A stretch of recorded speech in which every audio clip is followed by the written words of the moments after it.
नमस्कार दोस्तों, ये वीडियो उन लोगों के लिए है जो नया नया एलईडी बोर्ड बनाने का बिजनेस चालू किए हैं और एलईडी बोर्ड बनाना सीखना चाहते हैं। मतलब स्टार्टिंग में एलईडी बोर्ड बनाने के लिए कौन कौन सी चीज़ों के ऊपर ध्यान रखना पड़ता है, इस वीडियो में हम आपको बताएंगे। जी हाँ, आपने बिल्कुल सही चैनल चूज़ किया है, क्योंकि इस चैनल में हम आपको बिल्कुल सही जानकारी देंगे, मतलब बिल्कुल ही जेन्युइन जानकारी देंगे। ठीक है, और चैनल को सब्सक्राइब ज़रूर कीजिएगा, क्योंकि ऐसे ही नया नया अपडेट्स मैं अपलोड करता रहता हूँ। ठीक है, तो चलिए देखते हैं। एलईडी बोर्ड बनाने का एकदम प्राइमरी स्टेज में हम लोग एलईडी चूज़ करते हैं। ठीक है, तो इस वीडियो में हम आपको बताएंगे कौन सा एलईडी बोर्ड के लिए सही है, मतलब कौन सा एलईडी इस्तेमाल करना चाहिए और कौन सा एलईडी यूज़ नहीं करना चाहिए। ठीक है, और उसका कनेक्शन कैसे होते हैं ये भी इस वीडियो में हम आपको बताएंगे।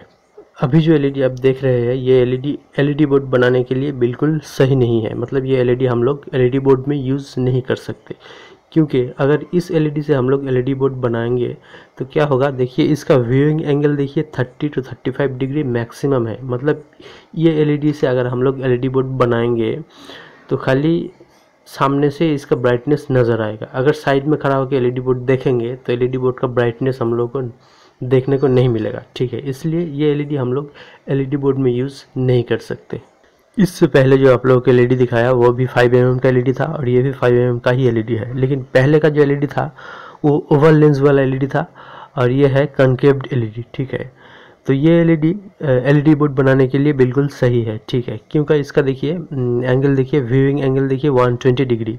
ठीक है, मतलब किसी भी एंगल से खड़े होकर ये एलईडी बोर्ड अगर आप देखिएगा, ठीक है, एलईडी बोर्ड बनाने के बाद अगर आप लोग किसी भी एंगल पे खड़ा होकर एलईडी बोर्ड देखिएगा तो पूरा जो ब्राइटनेस है आप लोगों को दिखाई देगा। ठीक है, मतलब एलईडी बोर्ड बहुत ही मतलब ग्लो करेगा, बहुत ही अच्छी तरीके से ग्लो करेगा और अच्छा लगेगा एलईडी बोर्ड।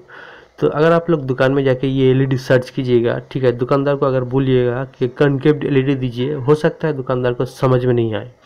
तो आप लोग अगर बोलेंगे जिस एलईडी का ऊपर का पोर्शन कटा हुआ है, ठीक है, वैसा एलईडी दीजिए, तो दुकानदार समझ में आए, मतलब दुकानदार को समझ में आ जाएगा कि आप लोग कौन सा एलईडी सर्च कर रहे हैं। ठीक है, तो नेक्स्ट एलईडी देखते हैं।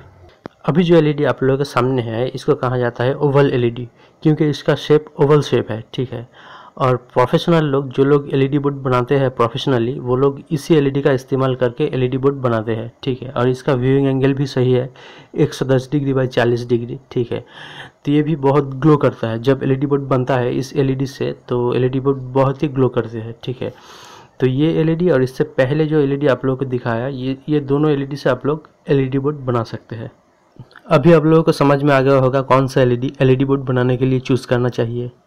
अभी आप लोगों के सामने जो चार्ट खुला हुआ है एलईडी वोल्टेज का, इसमें आप लोग देख पा रहे हैं कि अलग अलग कलर का एलईडी का वोल्टेज अलग अलग है। ठीक है, क्योंकि अलग अलग कलर का एलईडी अलग अलग मटेरियल से बना होता है, इसीलिए वोल्टेज भी अलग होता है। मतलब यहाँ पे जो वोल्टेज दिया गया है, इस वोल्टेज से एलईडी ग्लो करता है या जलता है। तो ये वोल्टेज का एक चार्ट है, मतलब ये अप्रॉक्सीमेट चार्ट है।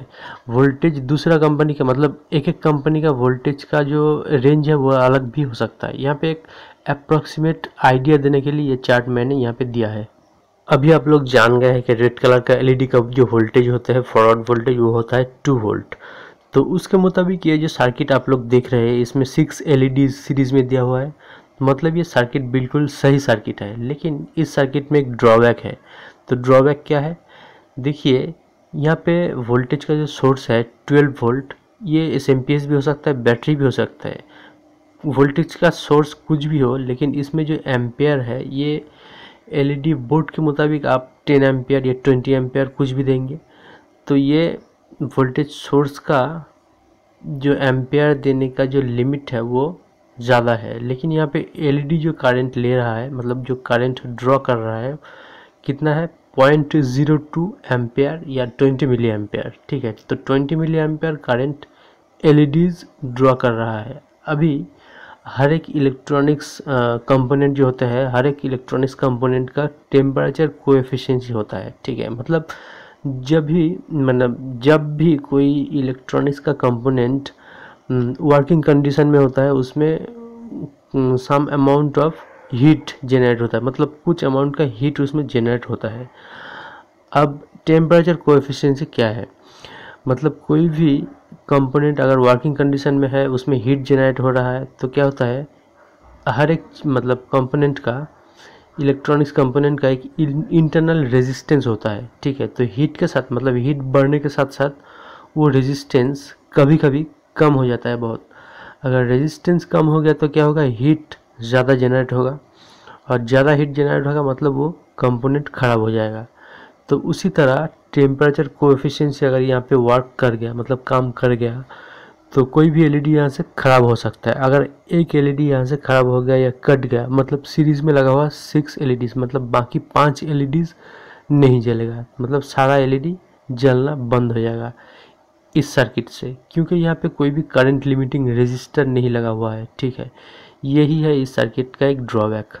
अभी इस सर्किट में देखिए, इस सर्किट में मैंने एक करंट लिमिटिंग रेजिस्टर ऐड कर दिया जो कि 330 ओम्स का है, और इसमें भी 3 एलईडीज सीरीज़ में कनेक्टेड है। सीरीज़ में कनेक्टेड है मतलब इसमें से 20 मिली एम्पेयर करंट ड्रॉ हो रहा है, मतलब करंट फ्लो हो रहा है। 20 मिली एम्पेयर मतलब 0.02 एम्पेयर, ठीक है, करंट फ्लो हो रहा है। और इसमें सीरीज़ में रेजिस्टर लगाने के कारण इसमें एलईडी ख़राब होने के चांसेस बहुत कम हो जाता है। हम ये तो नहीं कह सकते कि ये ख़राब होगा नहीं, लेकिन चांसेस बहुत कम हो जाता है।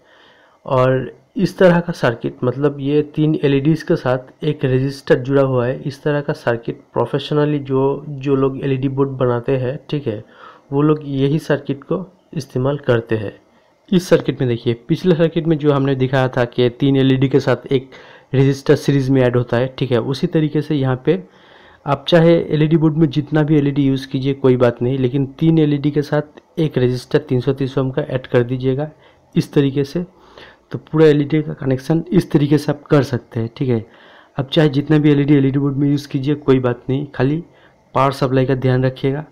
12 वोल्ट का पावर सप्लाई यूज़ होगा उसमें, ठीक है। और एम्पेयर कैलकुलेशन कर लीजिए, मतलब कैलकुलेट कर लीजिए। देखिए 1 एम्पेयर मतलब 1000 मिली एम्पेयर, और एलईडी ड्रॉ करता है एक सिंगल एलईडी 20 मिली एम्पेयर।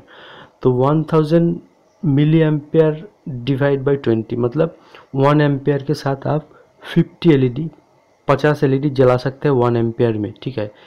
इसी हिसाब से आप अपना एलईडी बोर्ड में कितना एलईडी आप यूज़ किए हैं, ठीक है, उसके लिए कितना एम्पेयर का एसएमपीएस की ज़रूरत है, आप बहुत आसानी से कैलकुलेट कर सकते हैं, क्योंकि यहाँ पे तो हिसाब निकल ही गया। 1 एम्पेयर के लिए 50 एलईडी, ठीक है। इस तरीके से एलईडी का हिसाब कीजिए और एसएमपीएस का जो एम्पेयर है उसका हिसाब कीजिए, ठीक है। कैलकुलेट करके एसएमपीएस कितना यूज़ होगा आप निकाल लीजिए, ठीक है।